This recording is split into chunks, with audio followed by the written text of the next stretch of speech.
નમસ્કાર વિદ્યાર્થી તથા વાલી મિત્રો, નીટ 2026 ના પેપરને આજે આપણે એનાલિસિસ કરીશું.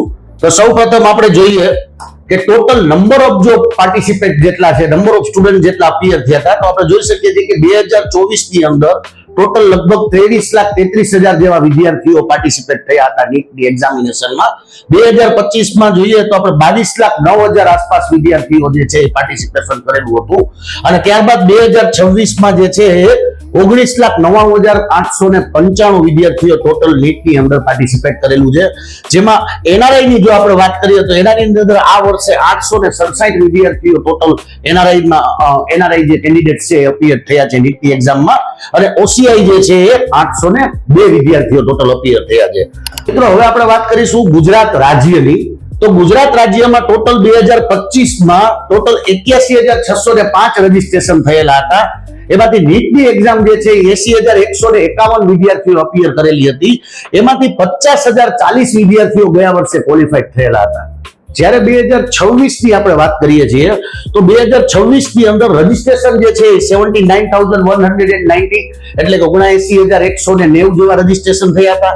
એમાંથી નીટની એક્ઝામિનેશન જે છે એ 68,833 વિદ્યાર્થીઓ આપેલી હતી, જેમાંથી 38,146 વિદ્યાર્થીઓ ગુજરાત રાજ્યમાં ક્વોલિફાઈડ થયેલા છે. તો મેઇનલી જે આપણે હાઇલાઇટ કરવાની જે બાબત છે એ છે કે આ વર્ષે એટલે કે ગયા વર્ષની તુલનામાં આ વર્ષે ગુજરાત રાજ્યમાં 11,318 વિદ્યાર્થીઓ જે છે એ ઓછા ક્વોલિફાઈડ થયેલા છે. હવે આગળ આપણે વાત કરીશું નીટ 2026 ના કટ ઓફ માર્ક્સ ની વાત કરીશું. તો કેટેગરીની વાત કરીએ તો જ્યારે યુઆર એટલે કે જનરલ કેટેગરી અને ઈડબ્લ્યુએસ કેટેગરી 2024 માં એમનો કટ ઓફ હતો 162 નંબર, 2025 માં તો 144 નંબર, અને 2026 માં એટલે કે આ વર્ષે કટ ઓફ વધીને 213 માર્કનો થયો છે. એટલે ક્લિયર ડિફરન્સ જે છે 69 માર્ક્સનો જે કટ ઓફ જે છે એ જમ્પ થયેલો છે, જે ખૂબ જ મોટો કટ ઓફ જેને કહી શકાય. એટલા માટે કે આપ જોઈ શકો છો 2024 નો કટ ઓફ, 25 નો કટ ઓફ, અને જ્યારે 2026 માં ખૂબ જ 69 માર્ક્સનો જે છે એ કટ ઓફ અપ ગયો છે. ત્યારબાદ આપણે કેટેગરીના વિદ્યાર્થીઓની વાત કરીએ, એસટી, એસસી, ઓબીસી જેવા વિદ્યાર્થીઓની વાત કરીએ તો આ કેટેગરીના વિદ્યાર્થીઓનો કટ ઓફ જે છે 2024 માં 127, 2025 માં 113, અને જ્યારે 2026 માં 177 177 માર્કનો કટ ઓફ છે. એટલે કે 64 માર્કનો જે છે જમ્પ જોવા મળી રહ્યો છે.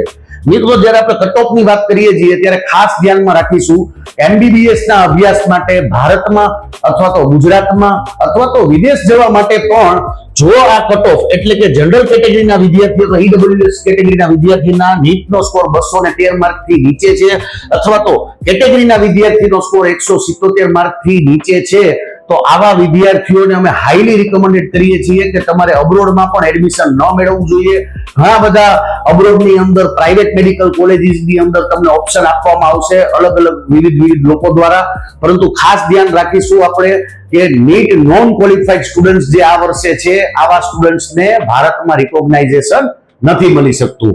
તો હવે આમની આપણે મેઇન જે આ ઇફેક્ટ જે છે આ કટ ઓફની ઇફેક્ટ આપણે ક્યાં જોવા મળશે, સૌથી વધારે કયા વિદ્યાર્થીઓ જે છે અફેક્ટેડ થશે? તો સૌથી પહેલી વસ્તુ કે જે વિદ્યાર્થીઓ એમબીબીએસ અબ્રોડ માટે પ્લાનિંગ કરી રહ્યા હતા, એટલે કે જે છે ફોર એક્ઝામ્પલ કે 2025 ની વાત કરીએ તો 2025 માં કોઈ વિદ્યાર્થીને 150 નંબર છે, કોઈના 165 છે, કોઈના 190 યા 200 નંબર છે, તો આવા વિદ્યાર્થીઓ મોટી માત્રામાં વિદેશ અભ્યાસ માટે જઈ રહ્યા હતા. ત્યારબાદ આપણે કેટેગરીના વિદ્યાર્થીઓની વાત કરીએ તો ગયા વર્ષે 113 નંબર ઉપરના કેટેગરીના વિદ્યાર્થીઓ વિદેશ અભ્યાસ માટે જવા માટે એલિજિબલ હતા.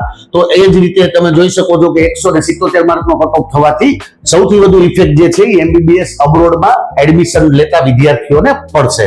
ત્યારબાદ આપણે વાત કરીએ કે જેટલા પણ નીટ બેઝ કોર્સ છે, એટલે કે નીટ બેઝ કોર્સની વાત કરીએ જેમ કે બીએએમએસ છે, બીડીએસ છે, બીયુએમએસ છે, બીએચએમએસ છે, અધર જેટલા પણ નીટ બેઝ કોર્સિસ છે કે જેમાં સામાન્ય ક્વોલિફાઈડ સ્કોર ઉપર પણ એડમિશન મળી શકતું હતું, આવા વિદ્યાર્થીઓ જે છે એને પણ તકલીફ થશે. ત્યારબાદ આપણે વાત કરીએ કે જેટલી પણ ભારતભરમાં ડીમ્ડ યુનિવર્સિટીઝ છે કે જ્યાં સામાન્ય સ્કોરની અંદર ક્વોલિફાઈડ સ્કોરની અંદર તેમને ઊંચી ફીસ ભરી એટલે કે 27 લાખ થી લઈને 30 લાખ રૂપિયા જેવી વાર્ષિક ફીસ ભરીને એડમિશન મળી શકતું હતું, આવા વિદ્યાર્થીઓ પણ આ વર્ષે એડમિશન લેવા માટે એમને મુશ્કેલી થશે. ત્યારબાદ આપણે એનઆરઆઈ કોટાની વાત કરીએ એટલે કે જસ્ટ એલિજિબલ એનઆરઆઈ કોટામાં જે સ્પોન્સરશિપ એનઆરઆઈ કોટાની અંદર જે વિદ્યાર્થીઓ હતા આ વિદ્યાર્થીઓને પણ એડમિશન મેળવવું મુશ્કેલ થઈ જશે. તો ટોટલ આપણે વાત સમજીએ તો આ નીટ 2026 ના કટ ઓફ નું વાત કરીએ આપણે તો આ વિદ્યાર્થીઓને સૌથી વધારે ઇફેક્ટ થશે. હવે આપણે જોઈશું 2025 ના ક્વોલિફાઈડ વર્સિસ 2026 ના ક્વોલિફાઈડ સ્ટુડન્ટ્સની હવે વાત કરીએ. ગુજરાત રાજ્યની અંદર 2025 ના ક્વોલિફાઈડ સ્ટુડન્ટ્સ અને 2026 ના ક્વોલિફાઈડ સ્ટુડન્ટ્સની તુલના કરીએ તો 2025 ની અંદર 50,040 વિદ્યાર્થીઓ ટોટલ ક્વોલિફાઈડ થયા હતા, જ્યારે ગુજરાત રાજ્યમાં 2026 ની અંદર 38,146 વિદ્યાર્થીઓ ક્વોલિફાઈડ થયા છે. એટલે કે 11,894 વિદ્યાર્થીઓ ગયા વર્ષ કરતા ગુજરાત રાજ્યમાં પાર્ટિસિપેશન ઓછા કરશે. એટલે કે 2026 ના કાઉન્સિલિંગ ની અંદર 11,894 એટલે કે લગભગ 12,000 જેવા વિદ્યાર્થીઓ ઓછા છે. એ જ રીતે આપણે ઉત્તર પ્રદેશમાં વાત કરીએ તો 86 વિદ્યાર્થીઓ ગયા વર્ષની તુલનામાં વધુ છે. ત્યારબાદ આપણે મહારાષ્ટ્રની વાત કરીએ તો 18,000 વિદ્યાર્થીઓનો ઘટાડો જોવા મળ્યો છે. ત્યારબાદ રાજસ્થાનની વાત કરીએ તો 13,000 વિદ્યાર્થીઓ નવા એડ થયા છે ગયા વર્ષના મુકાબલામાં. ત્યાર પછી આપણે કર્ણાટકની વાત કરીએ 17,000 નો ઘટાડો થયો છે. તો એ રીતે આપણે બધા રાજ્યોનું જોઈએ તો લગભગ બધા જ રાજ્યની અંદર નીટના વિદ્યાર્થીઓની સંખ્યામાં ખૂબ જ મોટો ઘટાડો જોવા મળી રહ્યો છે. હવે સૌથી મહત્વના ટોપિક ઉપર વાત કરીશું, માર્ક્સ વર્સિસ રેન્ક કમ્પેરિઝન 2025 અને 26 ના. તો હવે આપણે મિત્રો જોશું કે 2025 ની અંદર જ્યારે 50,000 રેન્ક એટલે કે ઓલ ઇન્ડિયા રેન્ક જ્યારે 50,000 કોઈ સ્ટુડન્ટ્સ નો હતો તો ત્યારે 2025 માં એને 502 નીટ નો સ્કોર, અને એ જ રીતે જ્યારે 2026 માં સેમ રેન્કના સ્ટુડન્ટ્સ નો સ્કોર જે છે 535 જોવા મળી રહ્યો છે. એટલે કે 33 માર્કનો જમ્પ જે છે 50,000 રેન્કની અંદર ગયા વર્ષના કમ્પેરિઝનની અંદર આપણે જમ્પ જોવા મળી રહ્યો છે. એ જ રીતે જ્યારે આપણે 1 લાખના રેન્કની વાત કરીએ કે જે વિદ્યાર્થીઓ ઓલ ઇન્ડિયા રેન્ક 1 લાખ છે આ વર્ષે, આવા વિદ્યાર્થીઓ લાસ્ટ યર આવા વિદ્યાર્થીનો જે સ્કોર હતો 2025 માં 1 લાખ રેન્ક ઉપર 464 નંબર હતા, જ્યારે જે વધીને 2026 ની અંદર એ 493 નંબરનો નીટનો સ્કોર જોવા મળી રહ્યો છે. એટલે કે 29 માર્કનો જમ્પ જે છે એ આમાં જોવા મળી રહ્યો છે. ત્યારબાદ આપણે વાત કરીએ 1.5 લાખ રેન્કની તો ત્યારે ગયા વર્ષે 433 નીટના સ્કોર ઉપર 1.5 લાખનો રેન્ક હતો, જ્યારે 2026 માં 460 માર્ક ઉપર 1.5 લાખનો રેન્ક છે.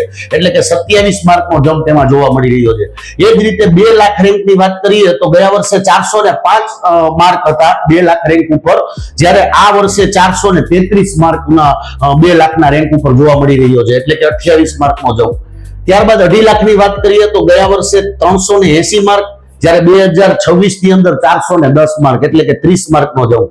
3 લાખના રેન્કને કમ્પેરિઝન કરીએ તો ગયા વર્ષે 357 માર્ક હતા, આ વર્ષે 389 એટલે કે 32 માર્કનો જમ્પ. 3,50,000 રેન્કની વાત કરીએ ત્યારે ગયા વર્ષે 336 હતા, જ્યારે આ વર્ષે આપણે 371 એટલે કે 35 માર્કનો જમ્પ જોવા મળી રહ્યો છે. 4 લાખ રેન્ક વાળા વિદ્યાર્થી જે છે એમનો 316 માર્ક 2025 માં, ત્યારે 2026 માં આપણે 355 એટલે કે 39 માર્કનો જમ્પ જોવા મળી રહ્યો છે. 4,50,000 રેન્કની વાત કરીએ તો ગયા વર્ષે 298 માર્ક, જ્યારે આ વર્ષે 340 માર્ક એટલે કે 42 માર્કનો જમ્પ જોવા મળી રહ્યો છે. 5 લાખ રેન્કની વાત કરીએ તો ગયા વર્ષે 281 માર્ક 2025 માં, જ્યારે આ વર્ષે એ જ સેમ રેન્કમાં 325 માર્ક જોવા મળી રહ્યા છે. એટલે કે 44 માર્કનો જે જમ્પ જોવા મળી રહ્યો છે. હવે નંબર ઓફ કેન્ડિડેટની વાત કરીએ તો 701 માર્ક ઉપર નીટનો 701 માર્ક ઉપર સ્કોરમાં ગયા વર્ષે 0 કેન્ડિડેટ્સ હતા, જ્યારે આ વર્ષે 2026 માં 19 કેન્ડિડેટ્સ છે. એ જ રીતે જેના 551 ઉપર ગયા વર્ષે 73 કેન્ડિડેટ હતા, આ વર્ષે 1390 કેન્ડિડેટ છે. એ જ રીતે તમે વાત કરીએ કે 551 નંબરની વાત કરીએ કે અબોવ 551 તો ત્યારે આપણે જોઈએ છીએ કે ગયા વર્ષે 11,990 કેન્ડિડેટ હતા, જ્યારે એ વધીને આ વર્ષે આ જ રેન્જમાં 36,870 કેન્ડિડેટ છે. એ રીતે આપણે જોઈએ કે 500 નંબરની ઉપરના વિદ્યાર્થીઓ તો ગયા વર્ષે 51,000 ની આસપાસ હતા, આ વર્ષે 89,000 ની આસપાસ છે. 451 નંબરની વાત કરીએ, નીટનો સ્કોર 451 થી ઉપરની વાત કરીએ તો ગયા વર્ષે 1,21,000 જેવા વિદ્યાર્થીઓ હતા, જ્યારે આ વર્ષે એ સ્કોર રેન્જની અંદર 1,66,000 વિદ્યાર્થીઓ છે. એ જ રીતે 351 નંબરની વાત કરીએ તો 351 નંબર ઉપરના સ્કોરમાં ગયા વર્ષે 3,14,000 કેન્ડિડેટ હતા, જ્યારે આ વર્ષે 4,13,000 કેન્ડિડેટ છે. એ જ રીતે 251 નંબર ઉપરની વાત કરીએ તો ગયા વર્ષે જે છે 5,99,700 ની આસપાસ સ્ટુડન્ટ્સ હતા, જ્યારે આ વર્ષે 8 લાખ ની આસપાસ છે. તો મિત્રો કહેવાનું સામાન્ય વાત એ છે, સમજાવવાનું એ છે તમને કે કેન્ડિડેટના માર્કની જે રેન્જ છે, એટલે કે જે વિદ્યાર્થીઓ 451 થી ઉપરના વિદ્યાર્થીઓ છે, એ ગયા વર્ષની કમ્પેરિઝનમાં આ વર્ષે મોટી માત્રામાં આ સ્કોરના વિદ્યાર્થીઓનો વધારો થયો છે, જેથી કરીને રેન્કનું કમ્પેરિઝન કરવામાં તમને ખ્યાલ આવે કે 300 નંબર ઉપરના કેટલા વિદ્યાર્થીઓ છે, તો ગયા વર્ષે કેટલા વિદ્યાર્થીઓ હતા, આ વર્ષે કેટલા વિદ્યાર્થીઓ વધુ છે, એના માટે થઈને આ તમને દેખાડવામાં આવી રહ્યું છે. તો મિત્રો આજે આપણે જોયું કે નીટ 2026 નું જે રિઝલ્ટ છે એને આપણે એનાલિસિસ કરેલું છે. તો એની અંદર કઈ રીતે આપણે જે છે નંબર ઓફ કેન્ડિડેટ ટોટલ કેટલા છે, કેટલા નંબર ઓફ કેન્ડિડેટ ગુજરાત રાજ્યમાં ઓછા પાર્ટિસિપેટ કરશે, રેન્કનું પણ આપણે કમ્પેરિઝન કર્યું કે ગયા વર્ષે કયા રેન્ક ઉપર કેટલો નીટનો સ્કોર હતો, આ વર્ષે એ સેમ રેન્ક ઉપર કેટલો નીટનો સ્કોર છે. તેમ છતાં આવી કોઈ પણ ઇન્ફોર્મેશન જો તમારે જોઈતી હોય તો તમે મારી યુટ્યુબ ચેનલને સબસ્ક્રાઇબ કરી શકો છો, એઝ વેલ એઝ મારું Instagram channel, Facebook channel, LinkedIn, x account અને કોરા, આ બધી જ જગ્યાએથી તમને જે છે એ રાઇટ અને પ્રિસાઇઝ ઇન્ફોર્મેશન મળી શકશે. Thank you very much.